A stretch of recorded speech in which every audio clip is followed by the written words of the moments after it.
take a look today at what a cross will look like for a sex-linked trait. We now know that males, their 23rd pair of chromosomes are XY, and that females' 23rd pair of chromosomes are XX.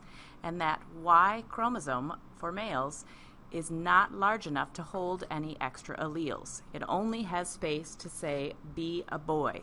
It doesn't have room for that corresponding allele, and this affects the offspring for some particular traits. When we do our genotypes for a sex-linked trait, they would look like this. Let's go through the example with red-green color blindness.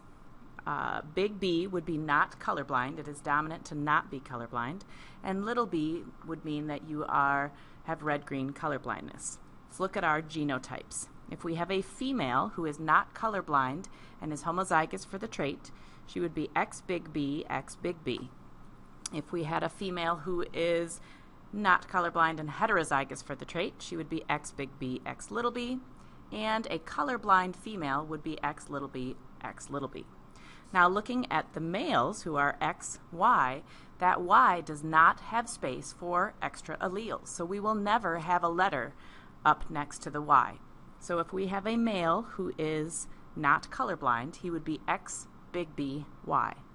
And a male who is colorblind would be X little b Y. Let's try a Punnett cross with two parents. A male who is not colorblind, so he'd be X big B Y, and a female who is not colorblind but is heterozygous for the trait, X big B, X little b. We'd get X big B, X big B, X big B, X little b, X big B Y, and X little b Y. Those two parents would have a 25% chance of producing an offspring who is colorblind, and if we look specifically at the males, they would have if they had a male child, they would have a 50% chance of having a male child who was red-green colorblind.